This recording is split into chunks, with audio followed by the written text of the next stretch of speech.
welcome to the deep dive. We like to really get into the stuff you're interested in. And today we're diving into Beatriz Williams' book, SᕼE'S. And, well, you might be thinking, a romance novel. Well, you're going to like this one. Yeah, it's mucky. It's got historical fiction, it's got a little Wall Street intrigue, and yeah, it's even got some supernatural stuff mixed in. It's one of those books that really stays with you, even after you finish it. Yeah, I agree with that. And I think, well, for our listeners who, they like personal growth. Yeah. They like to, explore those deeper relationships, dynamics. I think there's a lot we can pull out of this one. Yeah. So we're going to focus on the relationship between Kate and Julian, the two main characters. I mean, it's a time travel story on the surface. That's the hook. But there's so much more going on. Julian, he's this British officer, and he's fighting in World War I. Bad. Well, he gets thrown into the 21st century. Wow. Yeah. And he doesn't even know how it happened. Yeah. But overseas doesn't just stop there. Right. So before we go too much further, let's give our listener a little picture of these characters. Kate, the quintessential modern woman, smart, ambitious. She's a Wall Street analyst. Thrives in that high-pressure world. Yeah. Some of our listener can probably relate to. Definitely. And it's that independence, that drive, that really grabs Julian's attention. Now, Julian, he's charming. He's this kind of old-world gentleman, but he's got this vulnerability. He's definitely out of his element in the 21st century, but there's a strength to him. I mean, you can't deny it. Yeah, so not your typical damsel in distress kind of thing, even though he's the one who's traveled through time. Not even close. Williams, she flips that whole idea on its head.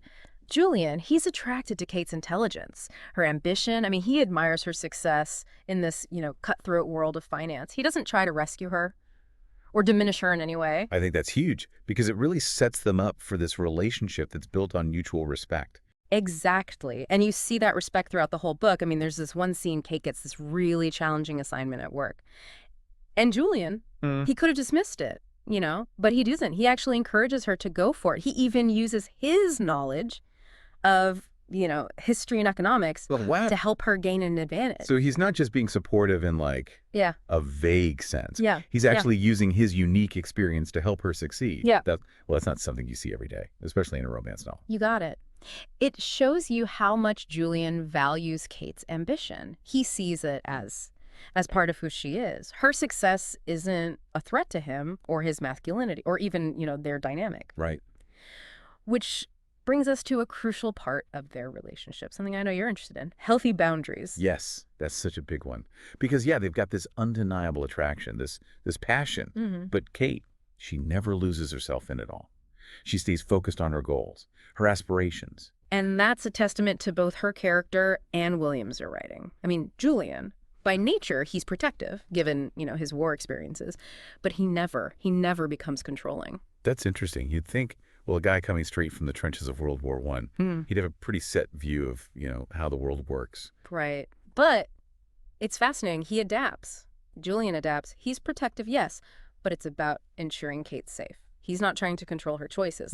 There's this scene. It's late. Kate's working late, and he's worried. He offers to walk her home, but she wants to take a cab. He doesn't like it, you can tell, but he respects her decision. So he's not trying to control her movements. Yeah. Or make her decisions for her. He's, expressing concern, but he's also acknowledging her agency. Exactly. And that difference, it's so important, especially for someone like you who values their personal growth, autonomy in relationships. Julian's being protective doesn't suffocate Kate. He supports her without restrictions. That's so refreshing, especially in a genre that, sometimes romanticizes those possessive alpha male characters. Right. And that balanced approach, it extends to their emotional connection, too. Okay, let's talk about that. Because for all the action, the time travel stuff, the emotional core of SᕼE'S, that's what really got me. And you're not alone. A lot of readers connect with that. The vulnerability that both Kate and Julian show. I mean, they're open with each other about their fears, dreams, past traumas. They create this foundation of trust. You could just feel it. Like they're creating this safe space to be themselves, no judgment. Exactly. And this ties back to the personal growth you mentioned earlier. Kate, she's tough on the outside, but she's got a past. It's made her guarded. With Julian, though, she lets herself be vulnerable, opens up in a way she hasn't before. And that vulnerability doesn't make her weak. it empowers her to connect with Julian on a deeper level, experience a love that's real. You got it. And that brings us to a theme that's, well, it's central to the book, and I think to your own journey too. Self-respect. Okay, yes. Let's dig into that. Yeah. Because Kate, she embodies self-respect in such a powerful way, even with this crazy romance happening. She never compromises who she is at her core.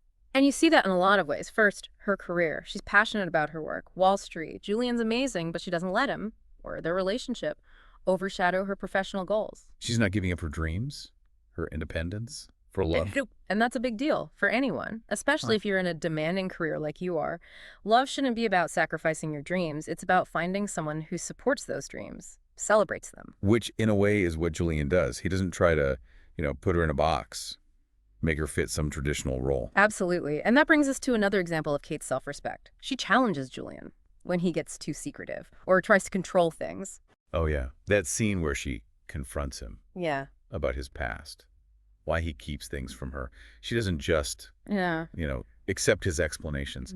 She demands honesty to be an equal partner. That scene, that's pivotal. It shows how Kate, she refuses to be silenced. She stands up for herself, even if it means risking their relationship. And I think that resonates with you, your desire for realness, equality in relationships. Absolutely. It's like this reminder. True love shouldn't require us to, shrink ourselves or stay quiet. Exactly. And all this focus on self-respect, it leads to this really profound question.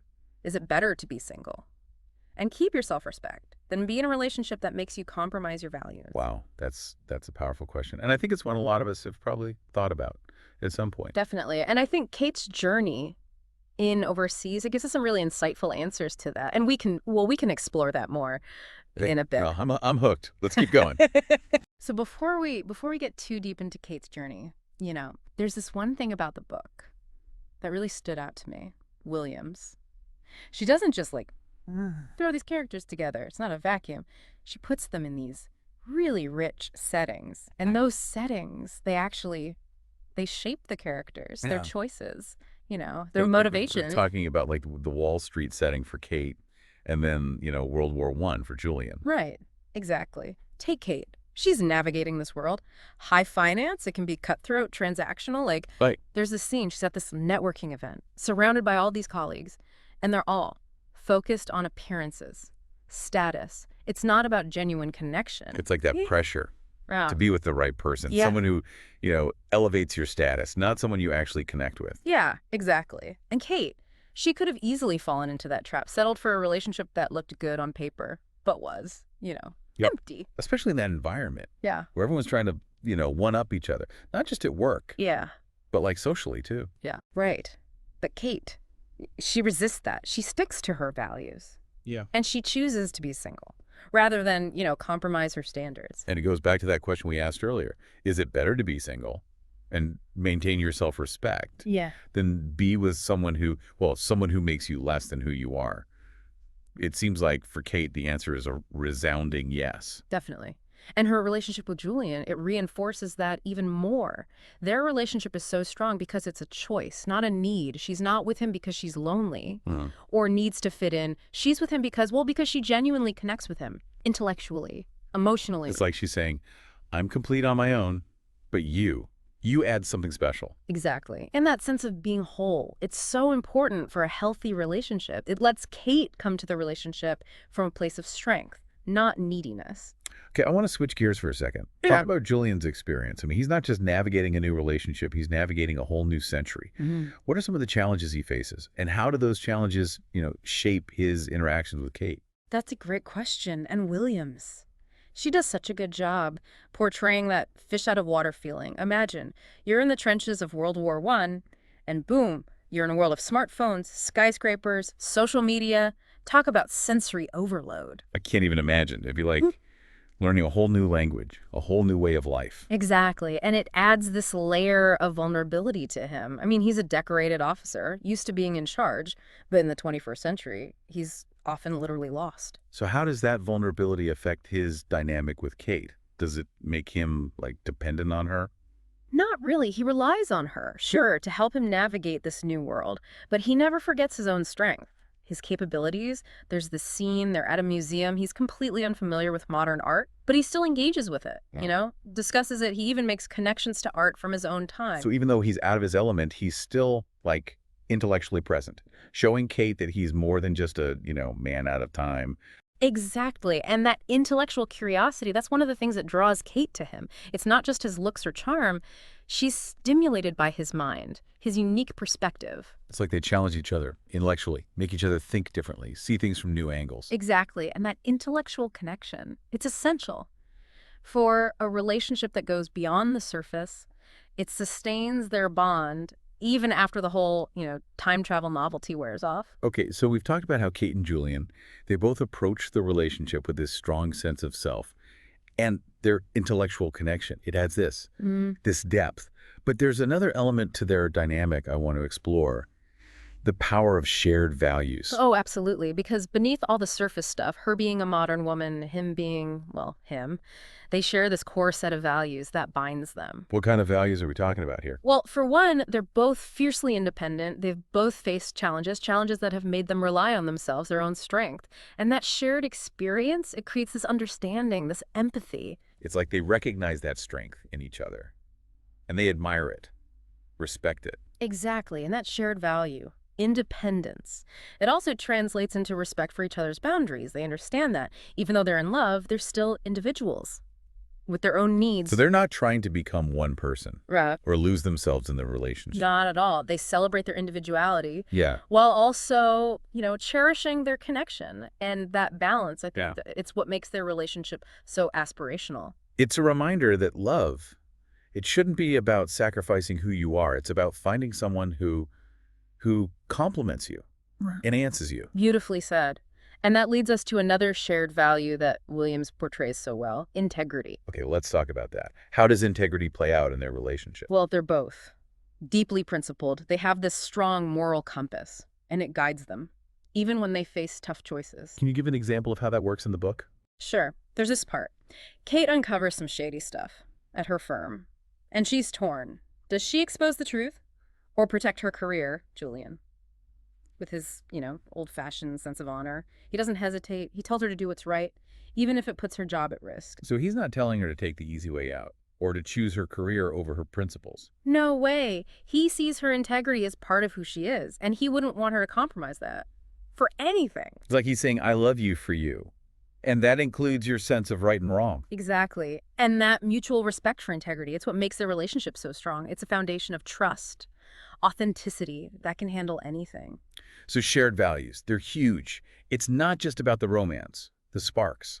It's about having that deeper connection rooted in beliefs, principles. Exactly. And this is important for anyone. Anyone looking for a lasting relationship. It's about finding someone who gets you, who understands what truly matters to you. It's about finding someone who sees the world the same way you do.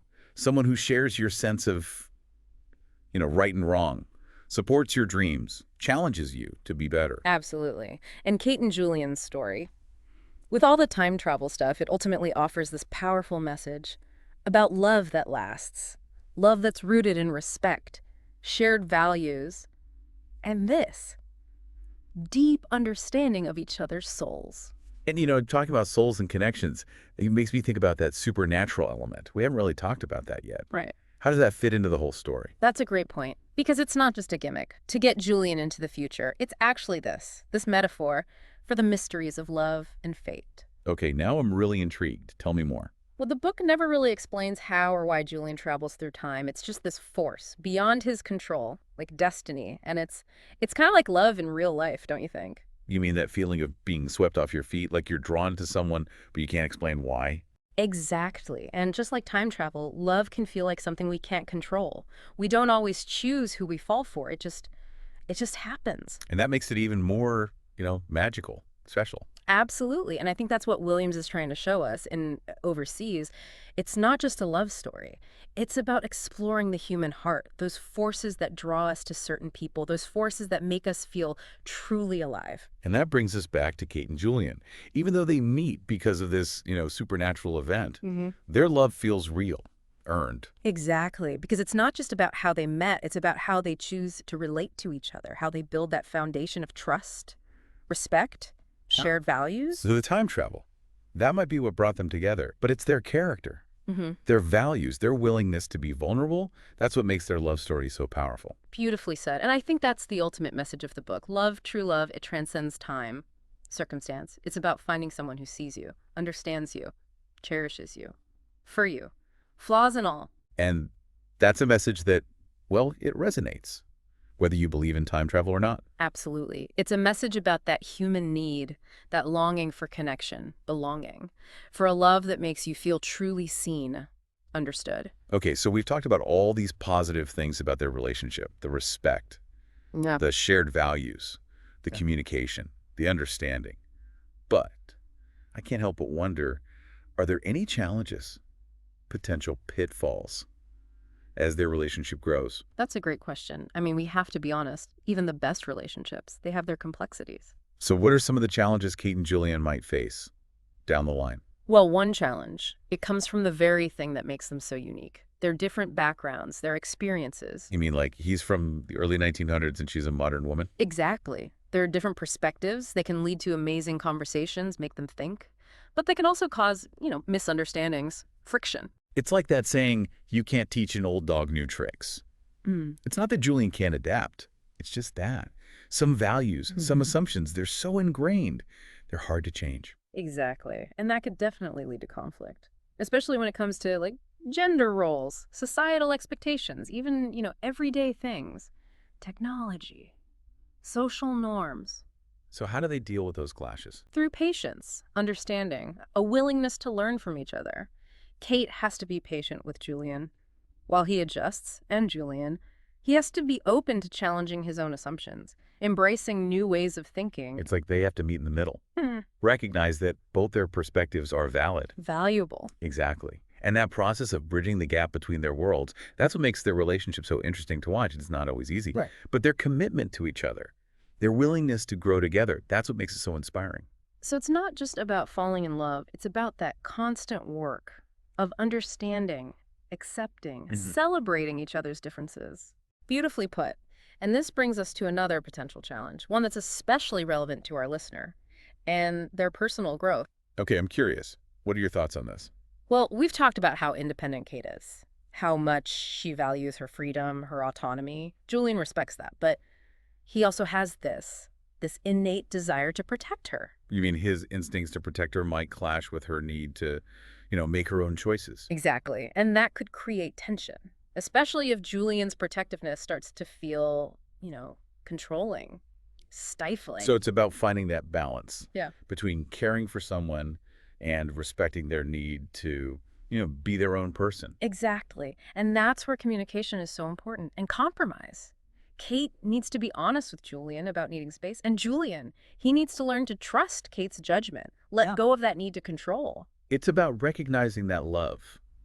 It shouldn't limit each other's growth. You should be about empowering each other to become the best versions of yourselves. Exactly. And that's the theme that runs through the whole book, Kate's self-discovery. It's intertwined with her relationship with Julian. They both evolve, they grow as individuals, as their love deepens. So it's not just a fairy tale. It's real. It shows how relationships can challenge us, push us, and ultimately help us become more complete people. Absolutely. And that's why this book is so relevant for our listener who's on their own path of personal growth. It reminds us love and self-discovery, they can go together. Okay, so we've talked about the challenges that come from their different backgrounds and Julian's, protective instincts. Are there any other things in their dynamic that you think could cause problems later on? Well, there's one element that stands out. It's the time travel itself. It's what brought them together. But it also creates some unique challenges. I mean, because he's literally from a different time period. Exactly. It creates this fundamental difference in their lived experiences, their cultural references, how they see the world. It's like trying to bridge this gap of a century in knowledge, understanding. Exactly. And while that difference can be interesting, stimulating, it can also lead to, frustration, disconnection. Can you give an example, like how that might play out? Sure. Imagine trying to explain, the internet, social media, or even just a microwave to someone who's never seen those things. It'd be like trying to explain color to someone who's only ever seen black and white. Right, and that gap in understanding, it could create this feeling of isolation, even resentment. If either Kate or Julian starts to feel like, they're always explaining things. So how do they get past that? Through patience, humor, and a willingness to, embrace the learning process. Kate has to resist the urge to be, condescending or frustrated.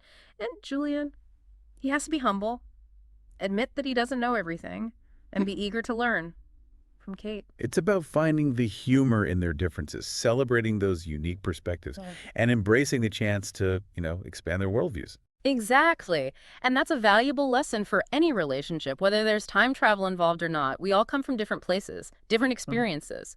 And the key to a good relationship, it's approaching those differences with curiosity, respect, and a little bit of humor.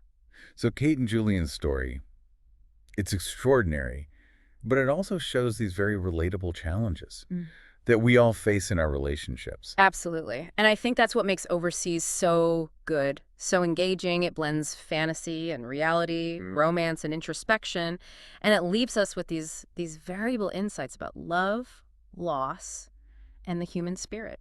Okay. So we've talked about Kate's self-respect, how she won't settle. We've explored Julian's journey of adapting, growing, and we've looked at the challenges they face. But there's one thing we haven't really touched on yet. The ending. Yes, the ending. And without giving too much away, for our listeners who haven't read it yet, I think it's safe to say, Williams delivers a conclusion that's satisfying, but also makes you think. So it's not your typical happily ever after? Not exactly. There's definitely closure, but it also leaves you wondering about possibilities. It makes you think about the complexities of love, choice, destiny. Okay, you're going to have to elaborate on that. What makes the ending so thought-provoking? Well, I don't want to spoil anything, but the key is in the choices they make. Kate and Julian, they have this tough decision, and it forces them to really look at what they want, what truly matters to them. So it's not just about whether they end up together, it's about how they get there. Exactly, and their choices. They show their growth as individuals, as a couple. They show the depth of their love, their commitment, even with all the obstacles. I like that, because it's not just some big romantic gesture. It's about making real choices, choices that reflect their values, their vision for the future. You got it. And that's why the ending feels so right, so authentic. It's true to who they are. Okay, so the ending is satisfying. It makes you think. But what does it tell us about their love story, ultimately? Well, it shows us that love, it's not just about finding the right person. It's about choosing that person every day, even when things are tough, uncertain. It's about making that conscious decision to love, to support each other's growth, even when life throws you a curveball. Exactly. And that's a powerful message for all of us, whether we're in a relationship or not. It's a reminder that love is a choice, and it's a choice we make every single day. Okay. So we've gone deep into Kate and Julian's relationship, their individual journeys, the ending. But before we wrap up completely, let's bring it back to our listener and their personal growth journey. Yes, let's connect it back to their experience, because Overseas, it's a story, but it offers these insights that we can all use in our own lives, our own relationships. Absolutely. So listener, as you're on your own path, what are some things you can take away from Kate and Julian's story? Well, one big thing is knowing your worth, not settling for less. Like Kate, we should all set healthy boundaries, communicate our needs, and walk away from anything that makes us feel less than. It's about recognizing that we deserve love and respect, just as we are. Exactly. And that leads to another takeaway, the power of vulnerability. Kate and Julian, they let themselves be vulnerable, and that's what makes their connection so deep, so real. It reminds us that real intimacy. It means letting our guard down, opening our hearts, trusting that we'll be met with love. Acceptance. Absolutely. And finally, I think Kate and Julian show us how important it is to find someone who shares your values, who supports your dreams, and who challenges you to grow. It's about finding someone who sees your potential. And encourages you to reach for it. Exactly. And it's not always easy to find that kind of partner, but I think Overseas, it gives us hope. It shows us that kind of love does exist. And that it's worth waiting for. Absolutely. Okay, so we've covered a lot. We've explored Overseas, the relationship between Kate and Julian, and the insights their story offers. But before we move on, I want to touch on something we haven't discussed yet, the financial aspect of the novel. Oh, that's interesting, because Williams doesn't just gloss over the financial world. It's woven into the plot. It highlights themes, creates tension and intrigue. I know you're really into financial literacy. and how it connects to personal growth. So I'm curious, what are your thoughts on how Williams handles this part of the story? Well, one thing that struck me is how she uses the financial setting to show the power dynamics in both the past and the present. Like, in Julian's time, wealth and social standing, it was all about birthright, inheritance. Yeah, it was a lot more rigid back then. Your options were pretty much determined by your family. Exactly. And that's a stark contrast to Wall Street. It's more fluid, meritocratic. Kate, even though she didn't come for money, she can succeed based on her talent, her hard work. So it highlights how opportunity and social mobility have changed over time. Precisely. And this ties into the bigger themes: ambition, success, self-determination. They both, Kate and Julian, are trying to create a better life. And the financial world, it's the backdrop for their aspirations, their struggles. Like, their individual journeys are reflections of the bigger economic forces happening around them. Exactly. It adds another layer to the story. Reminds us that our personal lives, they're connected to the bigger picture, social and economic systems. Okay, so the financial setting, it's not just there for show, it's part of the story, reflects the characters, the themes. But what about the actual financial stuff? Does Williams get into the details of investing, trading, strategies? Not like a textbook or anything, but she uses enough detail to make it feel real and to highlight plus of Kate's character. Like what? Give me an example. Sure. There's this scene where Kate is analyzing a company's financials, and Williams uses, the technical terms, the concepts. So it's not simplified for readers who aren't into finance. Nope. And I think that's a good thing. She trusts her readers. And those financial details, they show how smart Kate is, how analytical she is. It makes her more believable. Her achievements feel more earned. Exactly. And I think that's inspiring, especially for readers who are, interested in finance or working in those male-dominated fields. Kate's story shows that women can excel, and Williams doesn't shy away from that. So the financial part of the book, it's real and it's empowering. Yeah. But I'm curious, how does Julian react to all of that with his limited knowledge of modern finance? Well, at first, he's definitely overwhelmed. He comes from a world where wealth meant land, social status, not, complicated financial stuff, global market. Like a whole different world. Totally. But he doesn't get intimidated. He doesn't dismiss it. He's curious. He wants to learn. He asks questions, observes. He even uses his knowledge of history to make connections, offer insights. So he's not just watching from the sidelines. He's engaged, trying to understand it all. Exactly. And that says a lot about him. He's not threatened by Kate's expertise. He's intrigued. He sees it as a chance to learn. Like he's saying, I don't know everything about this, Yeah. but I want to, especially from you. Exactly. That open-mindedness, that willingness to learn, it's so important in any relationship. It's about being curious about each other's worlds, supporting each other's passions, recognizing that we all have something to teach, something to learn. So the finance stuff in Overseas, it's not just about making the setting realistic. It gives us insight into the characters, shows us the power dynamics then and now, even offers a bit of inspiration for those who are interested in finance and history. Absolutely. And it shows how good Williams is as a writer. She weaves this complex element into the story so smoothly, it's part of the narrative, but never feels forced or overwhelming. Okay, we've really dug into this book. The characters, the plot, the themes, even the financial stuff. But before we finish up, I want to talk about something that might be particularly relevant to our listeners who are interested in personal growth. The idea of self-discovery. Oh, that's a good point. Because at its heart, Overseas is a love story, but it's also about the journeys Kate and Julian take to understand themselves, to find their place in the world. It's not just about falling in love. It's about how that love changes them. Exactly. And that's especially true for Kate. She's successful, independent, but she's still guarded, hesitant to fully open herself up to love. It's like she's built walls around herself to protect her heart. Right. And Julian, with his old world ways, his devotion, he slowly breaks down those walls. He encourages Kate to face her fears, to believe that love can be passionate and safe. So he's not just sweeping her off her feet.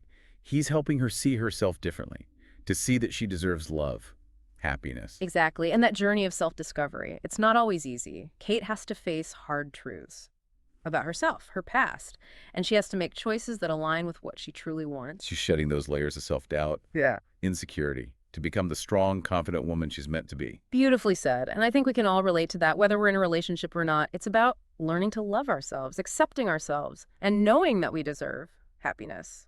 fulfillment. Okay, so Kate's journey is about self-discovery, personal growth.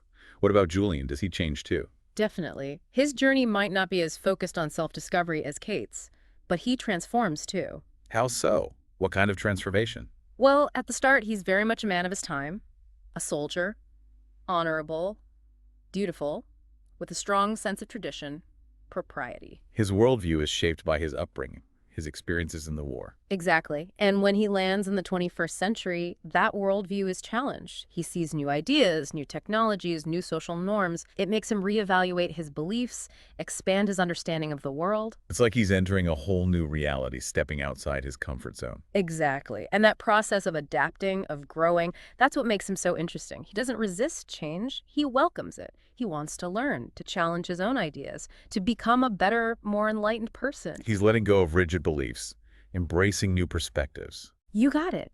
And you see this transformation, especially in his relationship with Kate.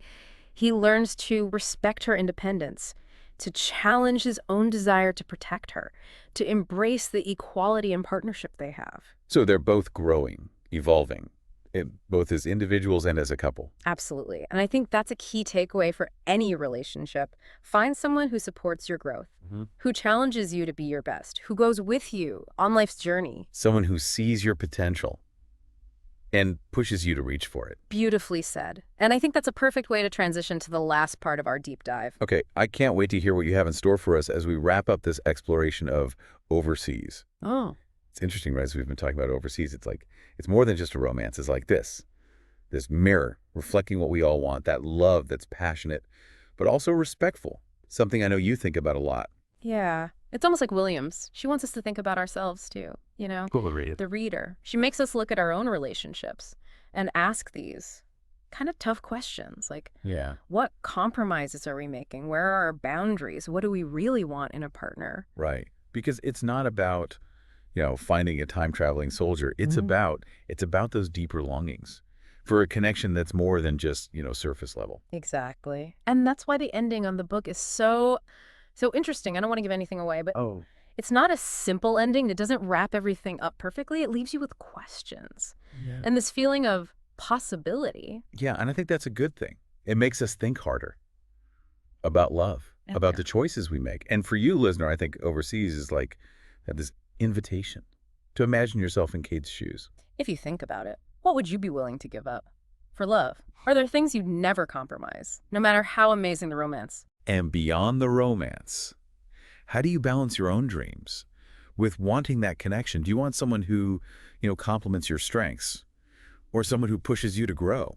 Those are tough questions, but important ones.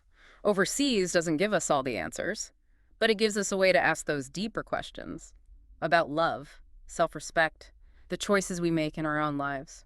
And it reminds us that everyone's journey is different. There's no right answer. It's about knowing yourself, understanding what really matters to you. Right. And one of the biggest takeaways from overseas, I think, is this. If someone overlooks you because you have standards, that's not a bad thing. It's a good thing. Like Kate, we shouldn't feel bad about knowing our worth, about not settling. It's about recognizing your value, knowing that you deserve love and respect, just as you are. Exactly. And that brings us back to personal growth, self-discovery. It's about embracing who you are, your values, and having the courage to walk away if a relationship isn't right for you. So Kate's story, it's really telling us that true love, it starts with loving yourself. That's a great way to put it. It's about realizing you are your own hero, your own source of strength, happiness. What a great thought to end on. Thanks for joining us on this deep dive into overseas. It's been great exploring this book with you, and I hope our listener found it insightful too. We'll be back soon with another deep dive into something new, something that'll spark your curiosity. Until then, keep exploring, keep learning, and keep diving deep.